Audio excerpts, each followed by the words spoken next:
وہ اعتبار کے لائق نہیں ہوتی۔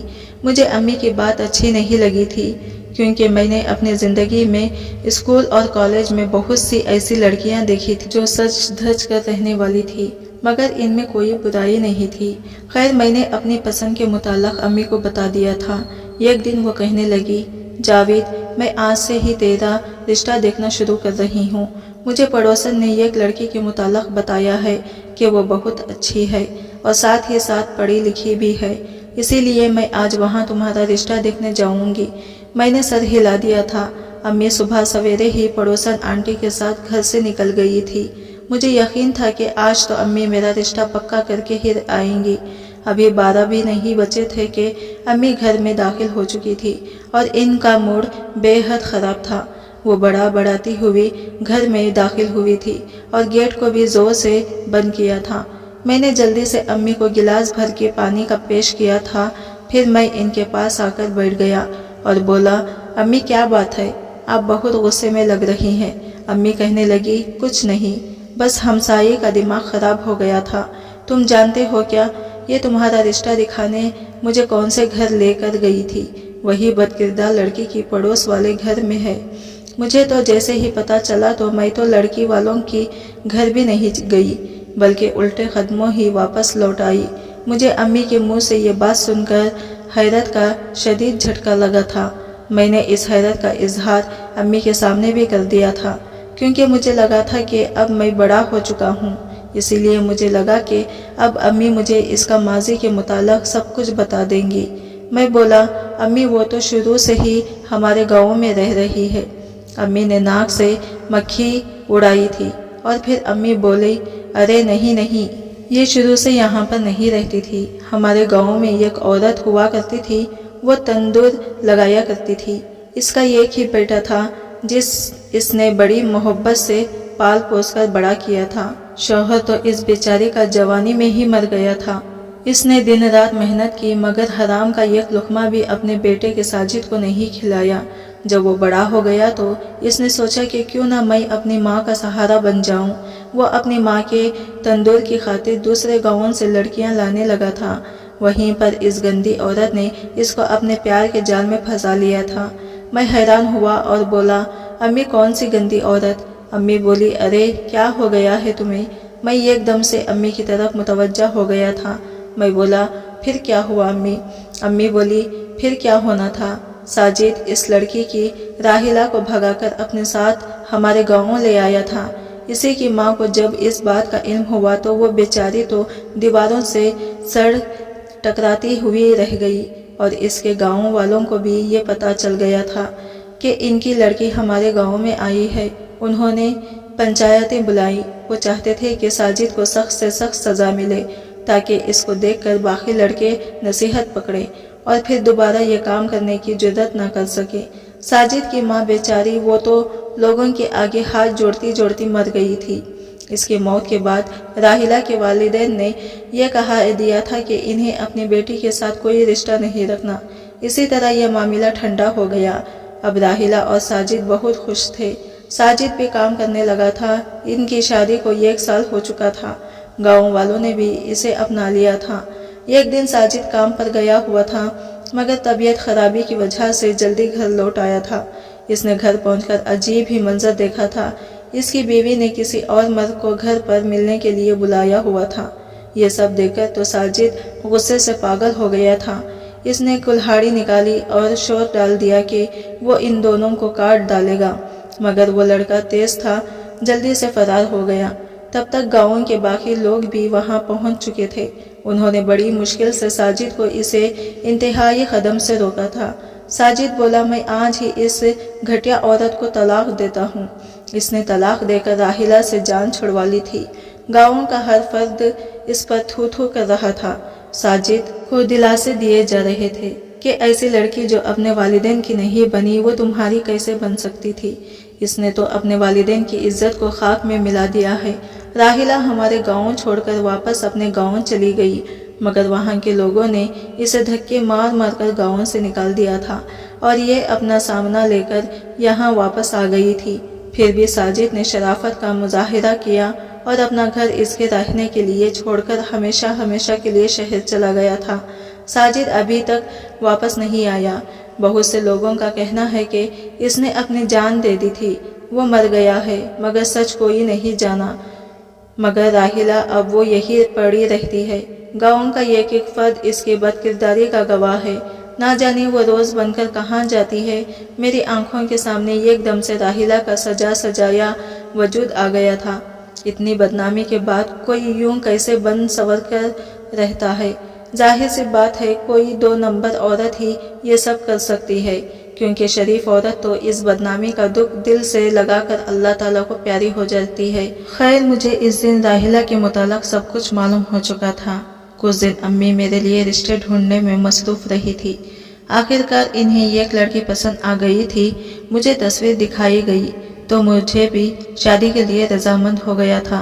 1 مہینے کے اندر اندر امی نے شادی کی تمام انتظامات کر دیے تھے، اور ایک دن میں مناہل میری بیوی بن کر میری زندگی میں شامل ہو چکی تھی۔ وہ دن میری زندگی کا سب سے خوبصورت ترین دن تھا۔ رسم و رواج کے مطابق میں نے اپنی بیوی کو سونے کی انگوٹھی منہ دکھائی کے طور پر تحفے میں دی تھی۔ وہ بہت خوش ہو چکی تھی۔ میں نے اس کی تعریف کی تو وہ مسکرا کر بولی، جاوید میں آپ کو اچھی لگی ہوں نا؟ میں ہنس دیا اور بولا، بھلا یہ بھی کوئی پوچھنے کی بات ہے؟ اچھی لگی تھی تبھی تو تم سے شادی کی تھی۔ مناہل معصومیت سے بولی، میں نے سن رکھا ہے کہ شوہر اپنی من پسند بیویوں کی ہر بات مانتے ہیں، آپ میری بھی ایک بات مانیں گے کیا؟ مجھے اس کا انداز اتنا اچھا لگا تھا کہ میں بولا، ہاں ہاں کیوں نہیں۔ تب وہ بولی، بچپن سے ہی مجھے اللہ تعالیٰ کا گھر دیکھنے کا بہت شوق تھا۔ ابو کے وسائل کم تھے، وہ صرف خود ہی حج پر جا سکے تھے۔ جب وہ حج سے واپس لوٹ کر آئے تو اتنے خوش رہنے لگے تھے کہ کیا بتاؤں۔ وہ ہر وقت ہمیں اللہ تعالیٰ کے گھر کے بارے میں باتیں بتاتے تھے، مدینے کی گلیوں کے قصے سناتے تھے۔ تب سے میرا دل چاہتا ہے کہ میں بھی اللہ تعالیٰ کا گھر دیکھ آؤں، میں بھی اپنے پیارے نبی حضرت محمد صلی اللہ علیہ وسلم کے شہر کے فضا میں سانس لے سکوں۔ آپ میری یہ خواہش پوری کر دیں گے نا؟ میں اپنی بیوی کی بات سن کر بہت خوش ہوا تھا کہ اللہ تعالیٰ نے مجھے اتنی نیک بیوی دی ہے، مگر ساتھ ہی ساتھ اس بات کا افسوس بھی تھا کہ میرے پاس اتنے پیسے موجود نہیں تھے۔ میں بولا، تم جانتی ہو نا کہ تمہارا شوہر بھی سفید پوش ہے۔ میں نے آج تک جو کمایا اس جمع پونجی سے شادی کر لی، اب میرے پاس اتنے پیسے نہیں ہیں۔ وہ بولی، کوئی بات نہیں، ہم دونوں مل کر پیسے جمع کریں گے۔ مجھے خوشی ہوئی تھی کہ میری بیوی میری مجبوری سمجھ چکی تھی۔ اس نے اپنا پرس کھولا اور سلامی میرے سامنے رکھ دی اور بولی، یہ پیسے لے لے، آج ہی سے حج پر جانے کے لیے پیسے جمع کرنا شروع کر دیتے ہیں۔ میں نے اس کے وہ پیسے تھام لیے تھے۔ ہم نے خوبصورت زندگی کا آغاز کر لیا تھا۔ میں نہ جانے کیوں اپنی بیوی اور راحیلہ میں تقابل کرنے لگا تھا کہ میری بیوی کتنی اچھی ہے، اور راحیلہ نے ساری زندگی گناہوں میں گزار دی تھی۔ شاید وہ ابھی تک اپنے غلط کاموں سے باز نہیں آئی تھی۔ میری شادی کو چند ماہ گزر چکے تھے۔ میری بیوی امید سے تھی۔ ہماری خوشی کی کوئی انتہا نہ رہی تھی۔ ایک دن مجھے کام سے چھٹی ملی تو میں اپنے دوست انور کے محلے چلا گیا تھا۔ میں جیسے ہی اس کے محلے میں داخل ہوا تو میرے کانوں میں نرم سی آواز گونجی تھی، جگنو میری بات سنو۔ میں ایک دم سے چونک گیا تھا۔ میں نے ادھر ادھر نظریں گھما کے دیکھا تو مجھے دروازے پر کھڑی راحیلہ نظر آئی تھی۔ آج بھی اس نے صاف ستھرے لباس پہنا ہوا تھا، مگر اس کا چہرہ اس کا بدحالی کا گواہ تھا۔ میں کچھ کہنے بنا ہی آگے بڑھنے لگا تو اس نے میرا دامن پکڑ لیا۔ وہ رونے لگی تھی اور بولی، جگنو میں 3 راتوں سے بیمار پڑی ہوں، مجھ سے اٹھا بھی نہیں جا رہا، اللہ کے واسطے مجھے کسی ڈاکٹر کے پاس لے جاؤ، ورنہ میں تم گاؤں والے اللہ تعالیٰ کو کیا جواب دو گے؟ اللہ تعالیٰ جب تم لوگوں سے پوچھے گا کہ تم لوگوں نے میرے ایک بندے کو اس کے کیے کی سزا دنیا میں ہی کیوں سنا دی؟ کیا میں نے تم لوگوں کو سزا اور جزا بانٹنے کا اختیار دیا تھا؟ اگر نہیں دیا تو تم لوگوں نے خود کو خدا سمجھ کر اس نے سزا کیوں دی؟ اس کی بات سن کر مجھ پر کپ کپی طاری ہو چکی تھی۔ وہ سچ کہہ رہی تھی، گناہ کی سزا تو اللہ تعالیٰ دیتا ہے، پھر آج تک ہم سب نے مل کر راحیلہ کو سزا کیوں دی؟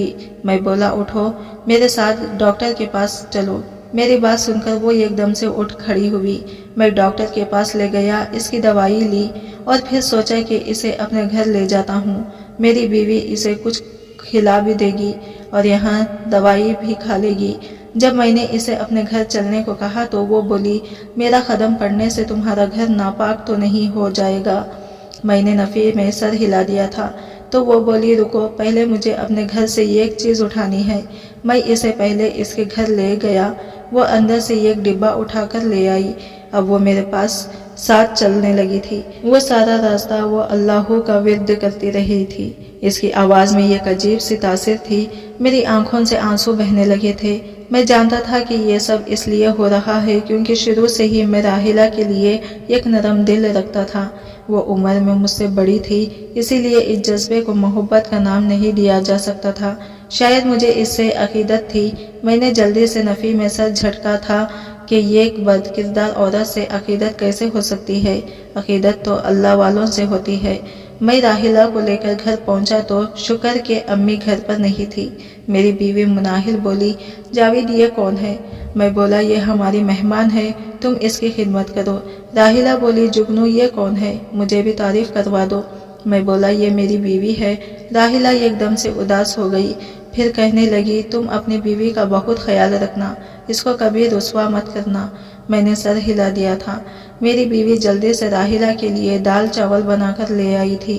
اس نے چاول کھانے کے بعد دوائی کھا لی تھی۔ جب اس کی طبیعت سنبھلی تو جلدی اٹھ کر مجھے دعائیں دینے لگی۔ مناہل ایک ڈبے میں راحلہ کے لیے بہت سے چاول ڈال دیے تھے تاکہ وہ ساتھ لے جائے۔ مناہل کچن میں چلی گئی تو راحلہ نے اپنے پہلوں میں بڑا ڈبہ اٹھا کر مجھے تھما دیا تھا۔ وہ بولی یہ تمہارا تحفہ ہے۔ میں نے نفی میں سر ہلا دیا۔ میں بولا نہیں، میں تم سے تحفہ نہیں لے سکتا۔ راحلہ بولی میرا یقین کرو یہ حرام کی کمائی والا تحفہ نہیں ہے۔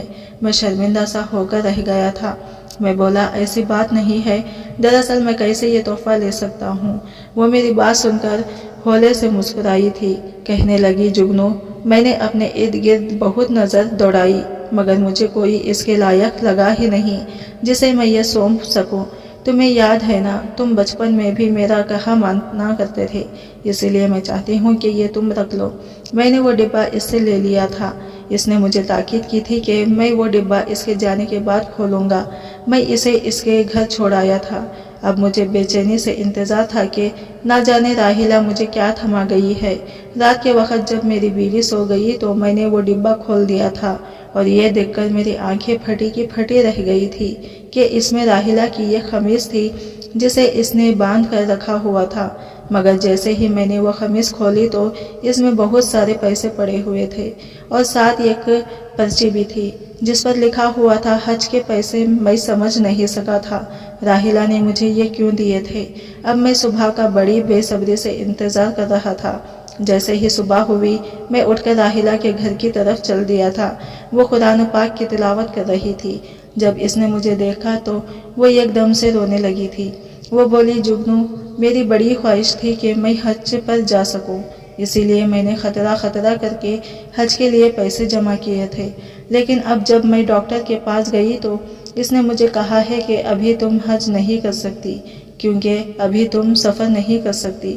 اگلے سال جب تم بالکل ٹھیک ہو جاؤ گی تب چلی جانا، اس لیے میں نے یہ پیسے تمہیں تھما دیے ہیں کہ تم میرے نام سے حج کرو۔ اگلے سال تک میں زندہ بھی رہتی ہوں یا نہیں کون جانتا ہے۔ اور پھر تم جانتے ہو نا کہ حج پر جانے کے لیے ایک محرم کی ضرورت بھی ہوتی ہے جو میرے پاس نہیں ہے۔ میں کچھ دیر بعد اپنے گھر واپس آ گیا تھا۔ میں نے مناہل اور اپنے پیسے جمع کیے تو وہ حج کے اخراجات کے لیے کافی تھے۔ میں نے مناہل کو بتایا کہ حج پر جانے کا انتظام ہو گیا ہے تو وہ کانپنے لگی تھی، پھوٹ پھوٹ کر رونے لگی تھی، بار بار اللہ تعالیٰ کا شکر ادا کرتی رہی تھی۔ ہمارے حج پر جانے کے سارے انتظامات ہو چکے تھے۔ میں جانے سے پہلے راحلہ سے مل کر گیا تھا۔ وہ مجھے کہتی رہی کہ میرے لیے دعا ضرور کرنا۔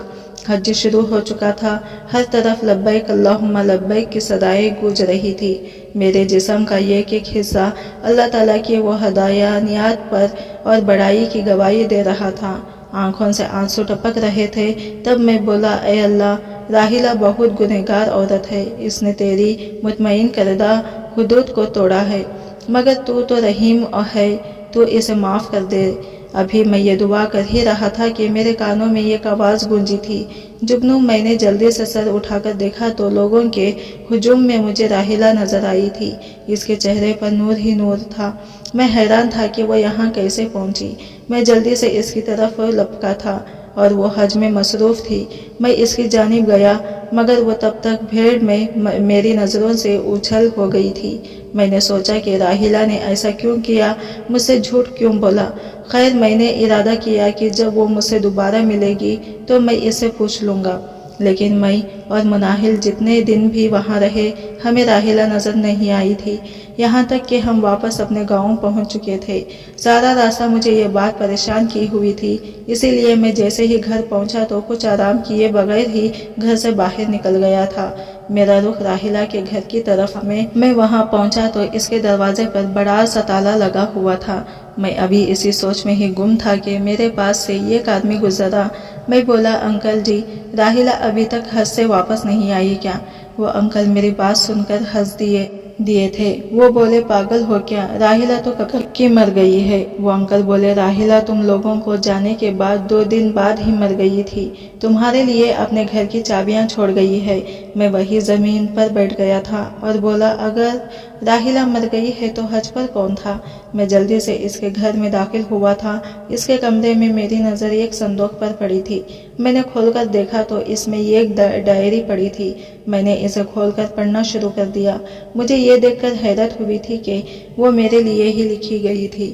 اس پر لکھا تھا، جگنو، میں نے آج تک اپنی اصلیت کسی کو بتانے کی کوشش نہیں کی، کیونکہ مجھے کسی کی پرواہ نہیں۔ میں صرف تمہیں اپنے بارے میں بتانا چاہتی ہوں، کیونکہ مجھے اس بات سے فرق پڑتا ہے کہ تم میرے بارے میں کیا سوچتے ہو، کیونکہ میرا ابھی ایک بھائی تھا جو بالکل تمہاری عمر کا تھا، بالکل تم جیسا ہی لگتا ہے۔ مجھے ساری زندگی تم میں اپنا چھوٹا بھائی نظر آیا تھا۔ جگنو، میں نے اپنی زندگی میں صرف ایک گناہ کیا تھا اور وہ تھا گھر سے بھاگ کر ساجد سے نکاح کرنا، اور وہ بھی ساجد نے مجھ سے دھوکے کیا تھا۔ اس کے بعد میں نے کبھی کوئی برا کام نہیں کیا۔ میں نے ساجد سے بہت محبت کی تھی مگر اس کا دل مجھ سے بھر چکا تھا، اور ایک دن اس نے اتنا گمنام کیا تھا اور مجھے بدنام کر دیا، مجھ پر جھوٹا الزام لگا دیا۔ جب ساجد گھر آیا تو میں سو رہی تھی، اس نے چیخا چلانا شروع کر دیا تھا، مجھ پر تہمت لگا دی کہ میرے ساتھ کوئی لڑکا تھا، اور پھر سب لوگوں نے مجھے بدکردار کہہ دیا تھا۔ میں نے زندگی سے منہ موڑ لیا تھا، مگر تب اللہ تعالیٰ نے میرے لیے مدد بھیج دی تھی۔ مجھے اپنے گاؤں سے دور ایک جگہ استانی کی جاب ملی گئی تھی، کیونکہ میں پڑھی لکھی تھی۔ اب میں ہر روز تیار ہو کر گھر سے نکلی تو لوگوں کو بات کرنے کا موقع مل جاتا تھا۔ میں بدکردار نہیں ہوں، میرے ساتھ ساجد نے دھوکہ کیا تھا اور پھر وہ خود ایک ایکسیڈنٹ میں مارا گیا تھا۔ اب میں بہت بیمار رہنے لگی تھی۔ جب ڈاکٹر نے مجھے بتایا کہ میں کینسر کی مریضہ ہوں اور جلد ہی چل بسوں گی، اسی لیے سوچا کہ تم میرے پیسوں پر حج کرو تاکہ میری بے سکون روح کو قرار آ جائے۔ میں راحیلہ کا خط پڑھ کر پھوٹ پھوٹ کر رونے لگا تھا۔ یا اللہ، ہم گاؤں والوں نے کتنا بڑا ظلم کر دیا تھا، ہم نے کسی بے گناہ کو گنہگار کیسا سمجھ لیا۔ مگر یہ سوچ کر دل کو سکون بھی مل رہا تھا کہ اللہ تعالیٰ نے اسے اپنے ہاتھ سے بہترین اجر عطا کر دیا تھا۔ میں نے اپنے سب گاؤں والوں کو جمع کر کے راحیلہ کا قصہ سنایا تھا۔ لوگ بھی پھوٹ کر رونے لگے تھے، سب باری باری جا کر اس کی خبر پر مغفرت کی دعا کر رہے تھے۔ آج راحیلہ گھر کا موضوع بن چکی تھی، ہر فرد انفرادی طور پر اسی کی بخشش کی دعا اپنے اپنے گھروں میں کروا رہا تھا۔ اللہ تعالیٰ نے مجھے بیٹی عطا کی تھی تو میں نے اس کا نام راحیلہ رکھ دیا تھا۔ آج اس بات کے برسوں گزر گئے ہیں، مگر مجھے جب بھی یہ دن یاد آتے ہیں تو بہت رونا آتا ہے۔ آج کی ویڈیو آپ کو کیسے لگی کمنٹ کر کے ضرور بتائیے گا، اور ویڈیو اچھی لگی ہے تو لائک شیئر ضرور کیجیے گا، اور انمول اردو کہانی کو سبسکرائب کیجیے گا۔ فرینڈز، ملتے ہیں اگلے نیو ویڈیو کے ساتھ۔